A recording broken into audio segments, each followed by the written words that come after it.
No monarch in history has reigned longer, travelled further, or met so many of the world's people as the Queen.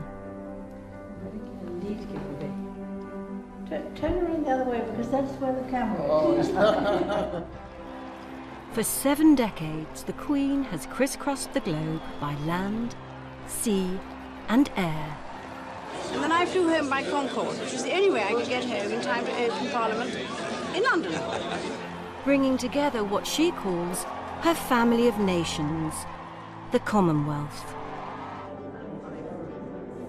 And now, the Queen is passing the baton to the younger generations. Nice to see you again. Nice to see you. How are you? Welcome. In this historic year, we've enjoyed privileged access to the Queen. It's unbelievable, isn't it? And all her family too. So nice to see it again. This is my first time seeing the veil like this. And what did it feel like putting it on? It was a pretty magical day. I bet it was. It was really very special. We'll see them welcoming the world at home. Have you bumped into the Queen yet? No. Not yet. If you suddenly bump into her in the corridor, don't panic. I know you will. We all do. And flying the flag abroad. A lot of ladies wearing your creation. Yes. With access to the Queen's private home movies. We've seen how she's inspired one generation. What do you say when you walk up to a complete stranger?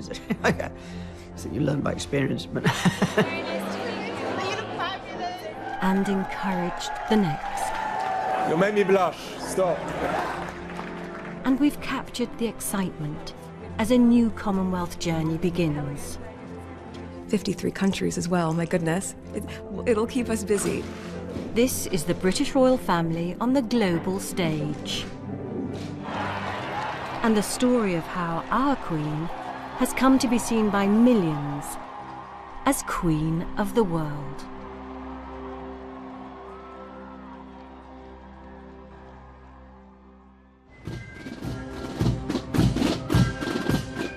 It's an historic year for the royal family. The Queen is to host a reunion of all 53 Commonwealth leaders at Buckingham Palace. It will be the largest gathering of its kind for a generation. National Congress Gujarati Organization. With many months to prepare for the Commonwealth Summit, tonight the Queen is holding a reception to celebrate the close ties between Britain and India. That'll be around about, that won't be before. Is it made? Yeah, it's ready. Downstairs in the royal kitchens, there's something special on the menu. The rest of the canapes are in the box. Yes, chef. Bit nervous. Bit nervous now.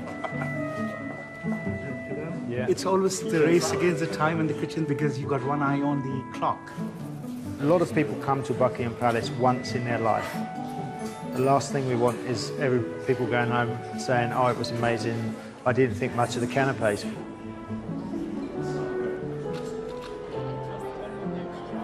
We share the heritage that goes back many centuries, so I think, and obviously a shared language. This is a great reaffirmation of our special ties. Tonight, these ties will extend to the food. Royal chef Mark Flanagan has teamed up with chefs from London's oldest Indian restaurant, Veeraswamy. It's the Queen's idea of curry night. And because we hang the yogurt for at least 2 to 3 days, and we allow the yogurt to become a little sour. So this top tip, Greek yogurt. Yeah, okay.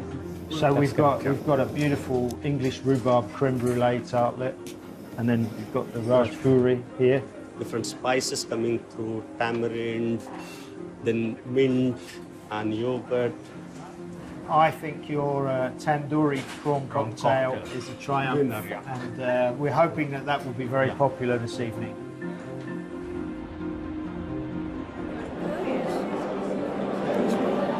People in India really respect her, and the charm, the grace that she brings to her exalted office.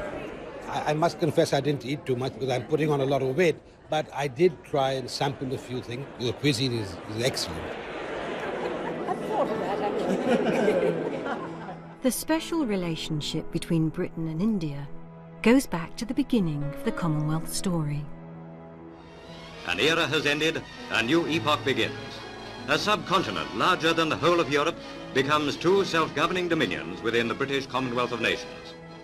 Indian independence in 1947 brought the British Empire to a close. In place of the Empire, the Queen's father, King George VI, created the Commonwealth, a free association of equal nations.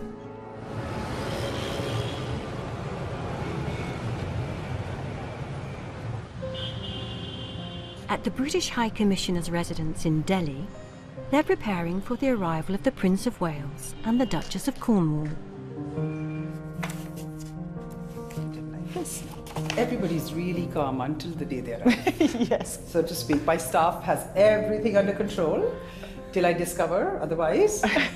That's when I get my blood pressure going up. We've got 3 bedrooms upstairs.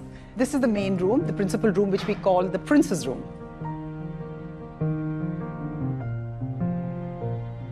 And this is the drawing room. And this is where all the networking and all the business talks and everything takes place. So this is the equerries room.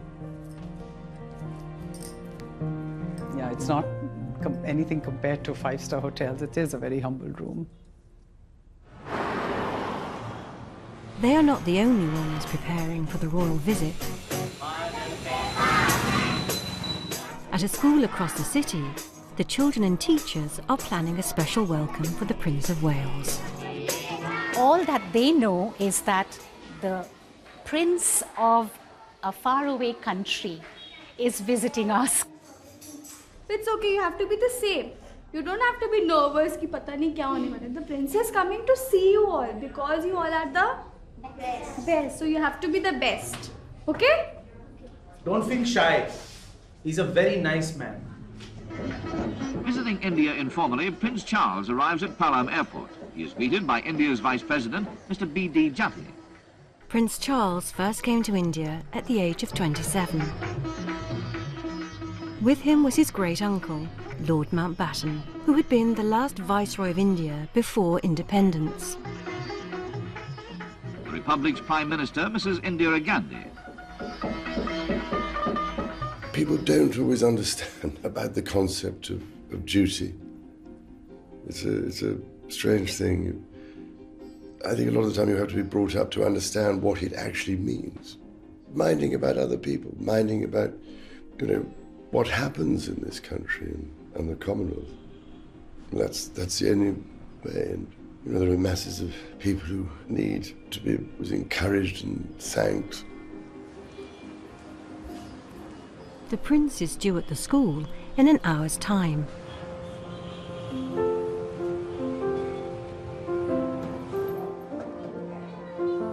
ये ऊपर क्या लगाया क्या वो डंडी है बीच में? We are cleaning our school to welcome him, and we are putting banners, and we are doing flower decorations for him. It's been quite hectic. We want everything to look good.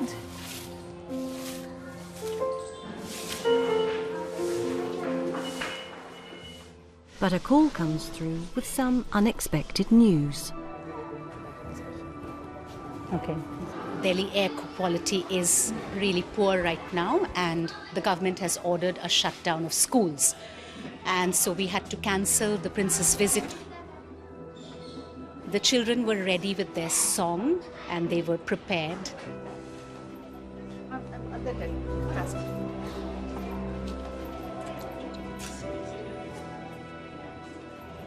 But perhaps all is not lost.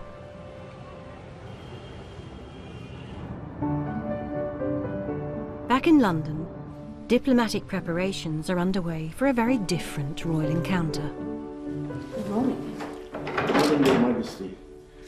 I have the honor to respectfully present to you the letters of credence appointing me. It's a tradition that all new ambassadors, and if they're from the Commonwealth, High Commissioners, are presented to the Queen. But first, at St James's Palace, they receive a lesson in royal etiquette from the Queen's Marshal of the Diplomatic Corps, Alistair Harrison. Welcome. Alistair Harrison, very nice to see you. Please, come on in. So, welcome to London. Today, it's the turn of the new Ugandan High Commissioner, Julius Moto. OK, I'll get the Queen. The job of standing in for the Queen goes to Alistair's assistant, Georgina. Good morning, Hacken. Georgina has kindly given us the coffee and tea and will now pretend to be the Queen. The audience takes place in the 1844 room, which is about the same size as this room. So it's just really putting the ambassadors at ease.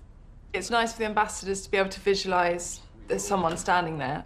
When they open the doors to the Queen, you know, suddenly they're quite often taken aback. They all sort of hold the Queen in such high esteem. It's really lovely to see.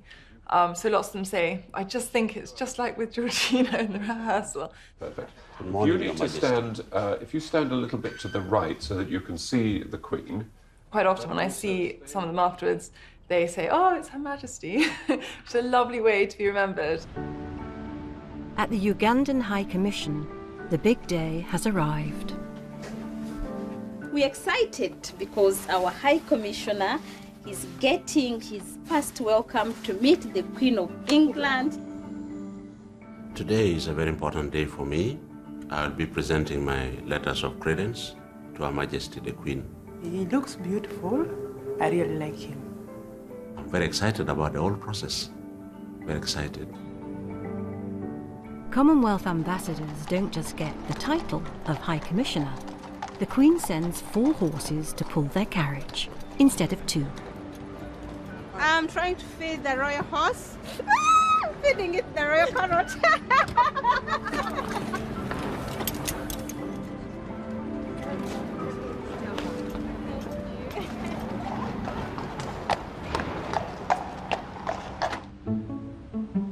At St James's Palace, Alistair's preparing for a ceremony that's changed little over the centuries.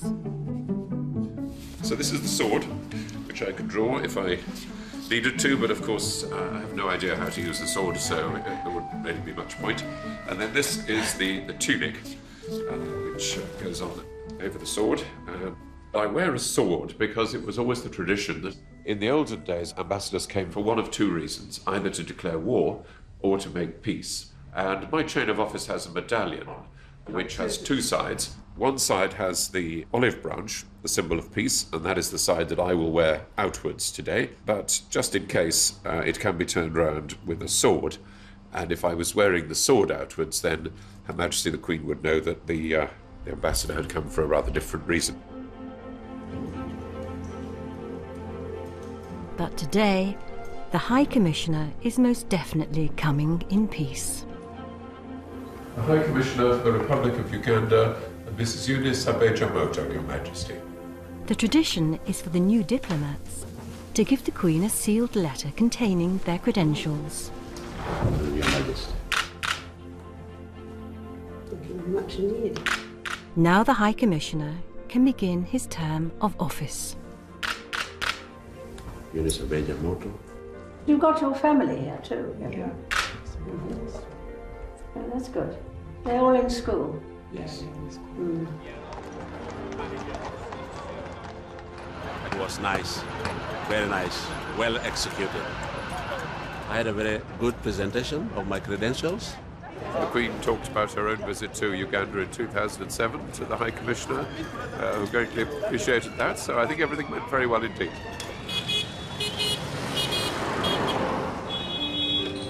Let's go. Come. 1, 2, 3. 4,000 miles away in Delhi, there's good news for the school children. The Prince and his team have arranged a new venue where he can meet them. I don't think they really know where they're going. All they know is that they are going somewhere.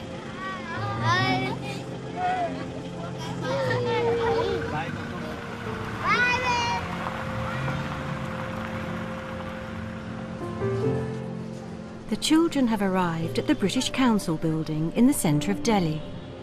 This is a once-in-a-lifetime experience. Some of them never leave their home or school, and that's the world for them. So, to go to a massive big building, this is game-changing. They've never seen this before, so very excited for them. I think they'll come back home, talk to their parents, share their stories.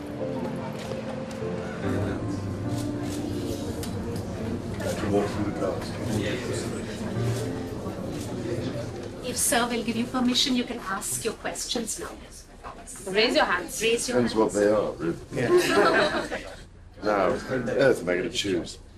Anyone. What about This one. Okay. Which is your favorite book? book? That's a very good thing. Now, well, I tell you what, none of you have read, have you, any of the Harry Potter books? Not yet. Well, maybe when you do, they're very good books. When you become a king, you will build a fort. Will a fort. Will you build a fort? Like a king. The children have prepared a song, which the message of the song is unity. We are all? We are one. Yes. Very good. So how do you say we are all one in Hindi? Hindi में कैसे बोलो? हम सब एक हैं। हम सब एक हैं। जोर से बोलो एक साथ। हम सब एक हैं। It's not loud enough.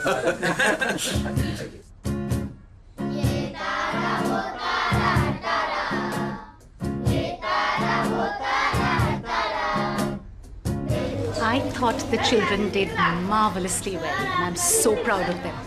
I was simply bursting with pride.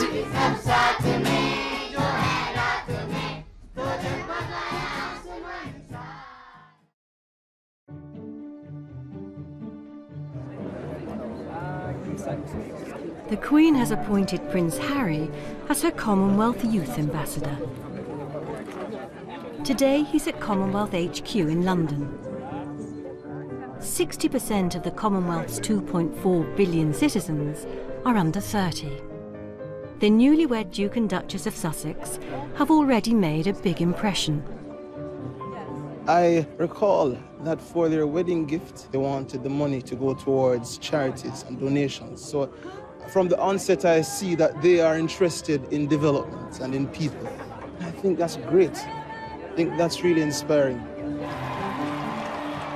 And there was another Commonwealth message at the heart of their wedding day.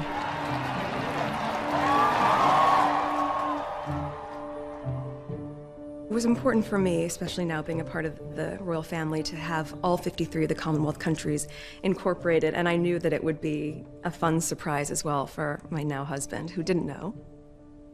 So there's Canada. Yeah. The bunchberries from Canada, the Australian wattle, and then a Papua New Guinea orchid. Today, Prince Harry is assisting in one of the Queen's Commonwealth programmes. Olympian Sir Mo Farah is there too. He's retiring at the end of this year. Yes. Do you know how far you've run in total? I've probably gone to Africa and back. It's called the Queen's Young Leaders Awards. The Queen's Young Leaders Programme was launched in 2014, and we now have Queen's Young Leaders represented from every country in the Commonwealth. It's the Queen's way of recognising the work of young people who are making a difference in their home countries. It means so much to them. You can see in their face. When they went up to the Queen, bow and went up to her, you can see the face, the light, the joy, and so many of them. And they're so young too. And they all done it through hard work and dedication. And I'm sure it's just inspired them even more to do more and make it better. One of the recipients is Elizabeth Kite, a champion of women and young people's rights in Tonga. I'm getting ready to meet the Queen. This explains why I'm wearing this. This is actually called a gear in Tongan, and it's passed down from generation to generation. Yeah, so this is almost 100 years old. This is my mum's. It's still my mum. She hasn't passed it down yet. The Queen visited Tonga in 1953 during her Great Commonwealth Tour, shortly after the coronation. The visit is still remembered fondly, and many years later, Elizabeth's mother would name her own daughter after the Queen. Growing up as a little girl, you've always known of Queen Elizabeth. You know, my name comes from her. You'd never think that you'd actually meet her one day, and that day is actually happening for me today. So I hope I look good. I'm just, right now, extremely nervous, I'll be really honest. I woke up this morning and hadn't registered yet. As the day went by, kind of set in.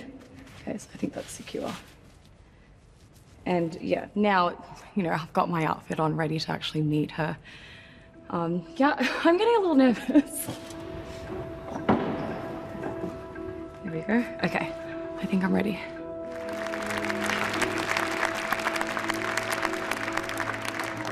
Elizabeth Keating, the top.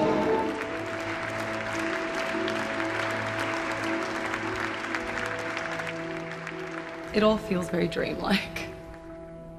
I think I'm going to, once I'm back home, wake up and just kind of realize what on earth just happened. Was there ever such a feast as this in the Friendly Isles?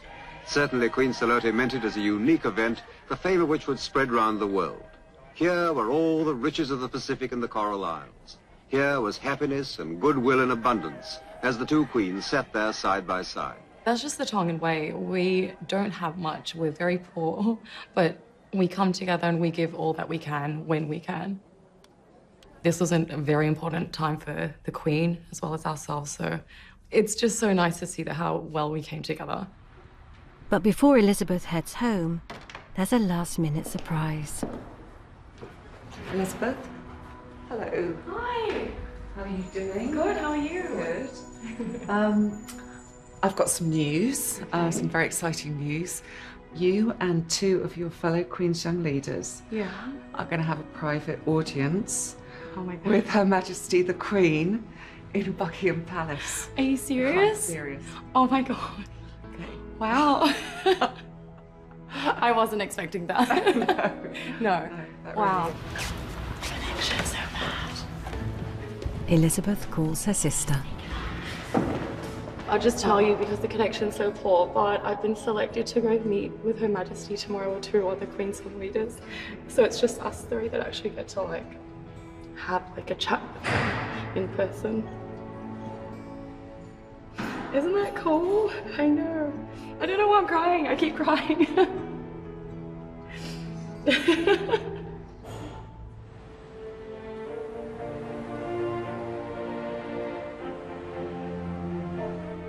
It's another busy day at Buckingham Palace.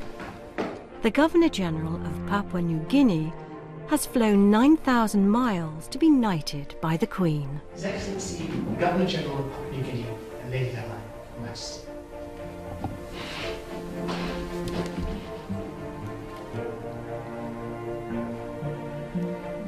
Indeed, Kipper.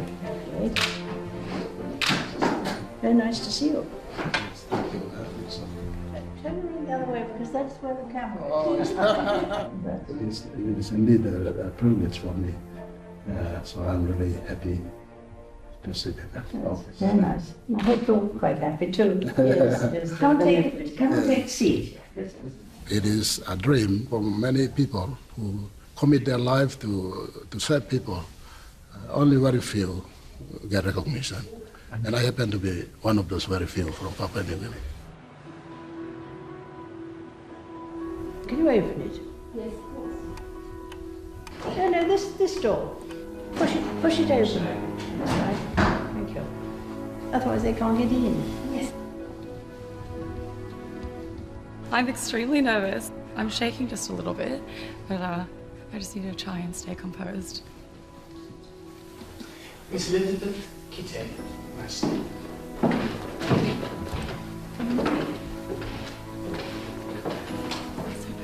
Nice to see you again. Nice to see you. Miss Edward Addison. Mr. Habat Hussein, Majesty. So you're still not too exhausted by all the things that we've been It's just so It's exciting. very busy, isn't it? Yes, it's a long day. And it sounds as though you've got a very busy programme. It's been very busy, but all very exciting. So we, yeah. So how much longer have you got? I leave tonight. Oh. We finished, yeah. I think we all finished tonight. I live in London, so. Just lucky. I'm in school in London, so. Are you? Well, take a seat. Thank you. So you go back tonight, do you? I do. I leave tonight. I did live in Tonga permanently for 3 years, which is where I started doing my works that I got recognised for with the program. Yeah. Well, the program is an interesting one, isn't it? I mean, all the subjects you do, all the people I saw yesterday, I mean, it's unbelievable, isn't it? Yeah. Tonga, I'm afraid I haven't been to it for a very long time. I know. But you have gone. I've been twice. It's been well documented.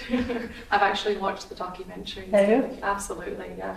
And you met Queen Salome last I time. did, I met Queen Salome, yes. Did you enjoy your time there? Oh Did you yes, remember it was much? wonderful. Yeah. We had the people playing the nose flutes outside Yes. the window. Yes, that's It's true. an extraordinary thing to do. Sounds awfully uncomfortable, but they play rather well. Yeah. I mean, the only thing I found difficult was sitting cross-legged. For a long period of time, it can be difficult. It's quite painful. But Yeah. people who are not built in the same direction, I don't know. Yeah. I've met both the kings, Yeah. and I haven't met the new one. So that's, but you see, having been such a long time, Yeah. I've met an awful lot of people.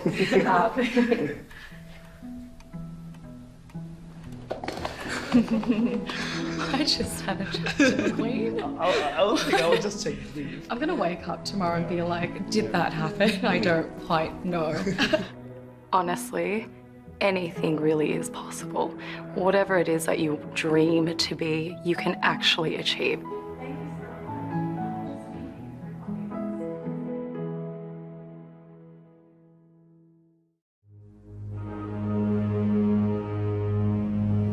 What most Commonwealth countries share is a legacy as part of the British Empire. No country played a bigger role in Britain's imperial story than India. When the Queen arrived there in 1961, India had been independent for nearly 14 years. No one quite knew how the Queen would be received. It must have seemed a paradox that the Republic of India, no longer owing allegiance to the crown, should yet so wholeheartedly welcome the sovereign. Almost 2 million people turned out to greet her in Delhi alone. It was a sign that India and Britain could have a future together as equals within the Commonwealth.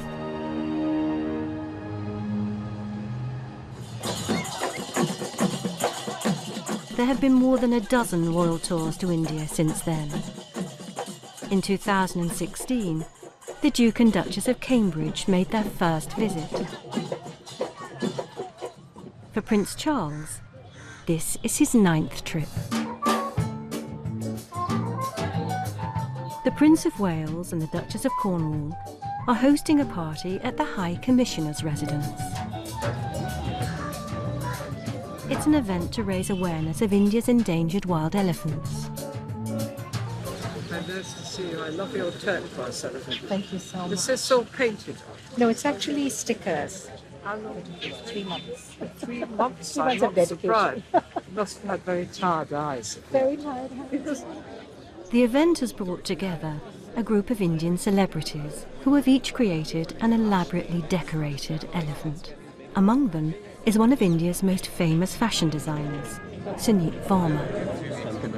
There are a lot of ladies wearing your creation. Yes. That's a great Thank you. Well done. Thank you very Thank you very much. That was pretty cool. Are all the ladies wearing your clothes? I'm like, yeah, some are not paying.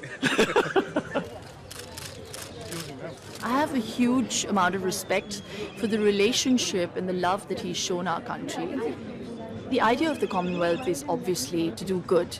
And when two countries come together to do good, there can't be anything more positive than that.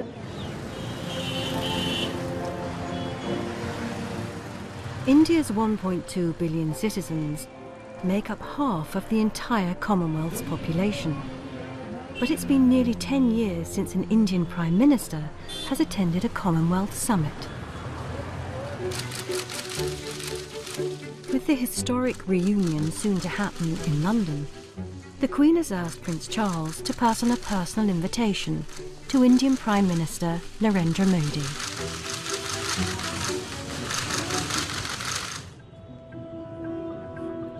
Before leaving India, the Prince and the Duchess have a final engagement. They lay a wreath at India Gate, the memorial to Indian troops who died in the First World War.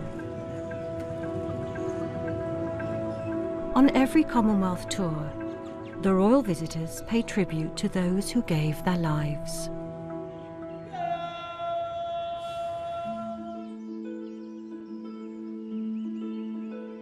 It's the centenary of the Commonwealth War Graves Commission, the organisation which maintains war graves and memorials all over the world. Watch out, watch out, watch out! You keep it on the ground. Keep it on the ground. Just don't lift up too. To mark the occasion, they have been invited to take part in the Chelsea Flower Show. Just brakes. Right, right, stop! You're over! You're in, you're in, you're in, you're in. Oh. The largest Commonwealth War cemetery in Britain is at Brookwood in Surrey. This recently discovered colour film shows the Queen unveiling the Brookwood Memorial in 1958. Here, in this peaceful garden, the memory of these men and women, differing in race and religion, but united in the cause for which they fought and died, will be kept evergreen. Her words still have meaning for David Richardson, head gardener for the Commonwealth War Graves Commission. These are people who don't have actual graves. There's a real resonance of what she said then in 1958 and what we do every day. We're remembering those individuals. It's really important that we commemorate them and remember those soldiers from all over the Commonwealth that fought and died for our freedom.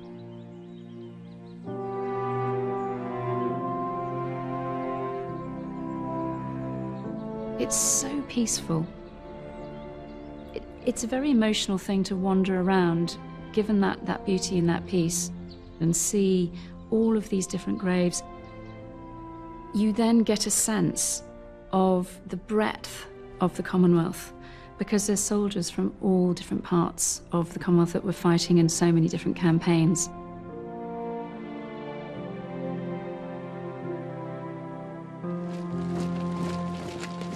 The Australians and New Zealanders and Canadians who come over, you still find families, which is much easier to do now, is to identify where their relations might be. And they can go and they can look and they can see just how much care is taken of their memories and their resting places.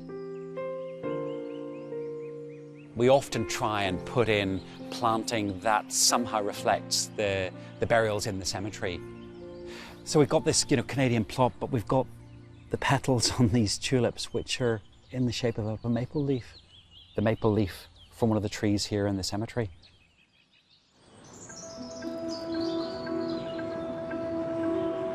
At Chelsea, the Centenary Garden is complete. Yeah, because the sites are sort of different, The Commission's Vice Chairman, Sir Timothy Lawrence, greets members of the royal family. And the bricks are from the Somme restoration of the Thiepval Memorial. And look at the bees. David Dominy. Hello, very nice to meet you.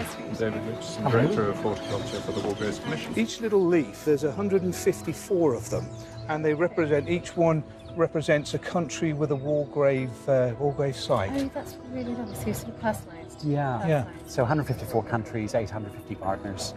Biggest gardening organisation in the world. Yeah. Garden to hello. Nice to see you again. Hello, good to see you. Hello. It's really delightful that they take time. It's a really busy schedule. They're here for an hour, and they actually specifically requested to come and have a look at our garden.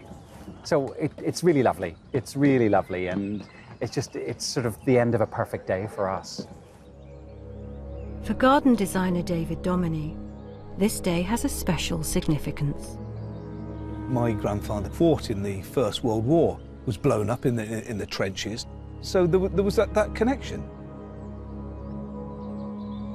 I think for me the importance of the garden is about the remembrance and the impact on your own lives when you visit a war grave site. It is this emotional connection of the enormity of what would happen, and whatever's happening in your life pales into comparison to what happened to these young men and women.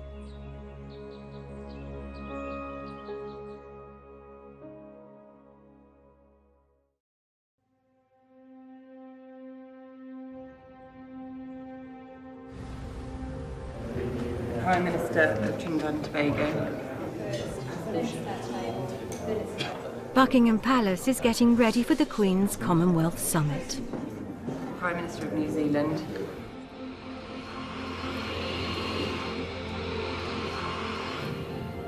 It's the first time in more than 40 years that all the Commonwealth heads have gathered in London.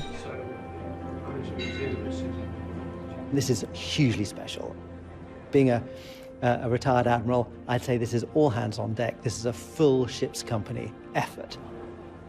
We've got the most beautiful gilt up from the vaults, and you'll see the most wonderful display with 12 tables, 130 people sitting down, 53 heads of nation and their spouses. As the household prepare for the banquet, the centrepiece of the opening ceremony arrives at the gates. The Commonwealth, like the monarchy, has its own crown jewels. The most important, made of 18-carat gold and rubies, is the mace. The last time it was used in the UK was in Edinburgh in '92. Well, the Queen's got quite a large collection of silver and gilt. This just forms part of it.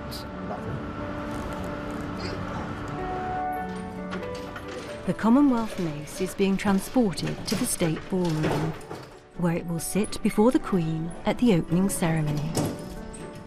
Does the big end go that way or that way? I can ask somebody from the Lord Chamberlain's office. I'd have to go onto Google and just look for a quick reference image. The State Ballroom will be filled with world leaders and royalty, and every moment needs to be thoroughly rehearsed. And all I want you to do is say, I'm standing in for the Prince of Wales, and I will be speaking for approximately 2.5 minutes. Yeah. Okay. Give it a pause and then say thank you. You can return to your seat. Yeah. And the torture is over. Okay. Okay, is that okay? Sure, that's fine, yeah. Yeah. The Prime Minister of Singapore. The Prime Minister of Canada. So it's a great pleasure and a huge honour to be able to do that, announcing, and I hope it didn't sound a bit too much like a game show host. Prime Minister of Swaziland. The Prime Minister... As the final checks are made, there's an early arrival to see the Queen. The Prime Minister of India, Your Majesty. Her personal invitation to Prime Minister Modi has been accepted. Your Majesty. Very nice to see you again. Great to see you again. Very nice. So you come to this great meeting. Yes, it's a great opportunity. And I wish you a letter. Good. Your personal letter. Well, I'm very glad. So, last time I could not, but this time I made a point. Oh, that's very kind. Yeah. Would you like to come and take a seat? Please. So, it's going to be quite a gathering. It's not just heads of government who have gathered in London. Hundreds of young people from around the Commonwealth have come along too. Prince William is here to welcome them. You'll make me blush. Stop. There's too many men screaming. Your Excellencies, ladies and gentlemen, it's a huge pleasure to be here at the QE2 Centre at the start of this very historic Commonwealth Week in London and in Windsor. During the course of this week, across all the different events, you'll be seeing a lot of the royal family.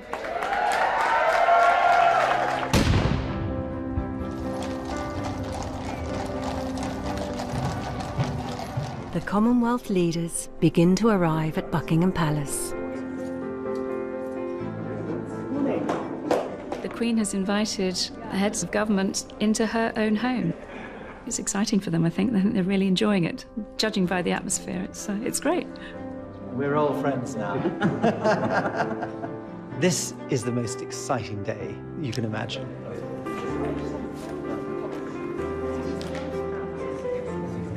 It is an extraordinary day to be here and to feel the connection. You know, there is a sense of family. To have that common ground, despite our many different circumstances, is something special. It was that very chatty, informal, relaxed atmosphere, and that really set the tone. There are a few new faces for the Queen, though most are very familiar. I think it was really poignant to think that she first met Justin Trudeau when he was a babe in arms. Quite a thing to be able to see a leader in that perspective. Her Majesty has done an extraordinary job of pulling us together with challenges from time to time, but that's what a family's all about. Today the Queen has her family to help shake hands with the world.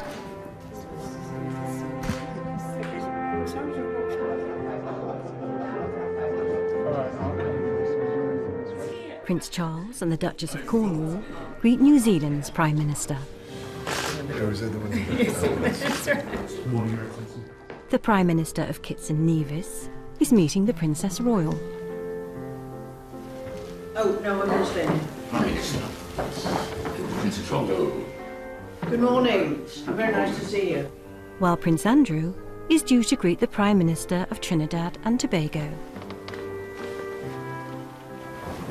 Your Highness. Prime Minister, how are you? Very nice to meet you. Good. Come on in. Minister, how are you? Very nice to meet you. Nice to see you again. Nice to see you. How are you? Welcome. Very well, thank you. Yeah? Prince William is here doing his bit. And Prince Harry has turned up too. And there's even a mention of the next generation, yet to be born. Awaiting the imminent arrival of number 3. So, congratulations in advance to that. That's right. As long as it doesn't come in the next 20 minutes, we're okay. We'll manage.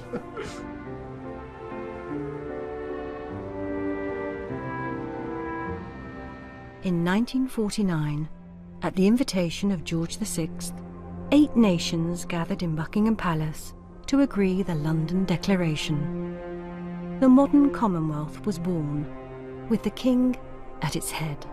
But the role is not hereditary. The Queen was chosen by the member states. Now, almost 70 years later, with the family of 53 nations once again gathered at the palace, the Queen is looking to the future. It is my sincere wish that the Commonwealth will continue to offer stability and continuity for future generations, and will decide that one day the Prince of Wales should carry on the important work started by my father in 1949. The important thing to recognise is any decision about who should or could be made head of the Commonwealth is made by the 53 heads themselves. And they may take into consideration any factor that they deem appropriate. Just 24 hours later, the 53 nations make their decision. It was very clear that people wanted the Prince of Wales to be the next head of the Commonwealth, and that was a tremendous feeling. And once again, a feeling of coming together, the family of the Commonwealth, but also of continuity. There are generations in the Commonwealth who've never known anybody else as their kind of head of state. That's quite a remarkable position to be in.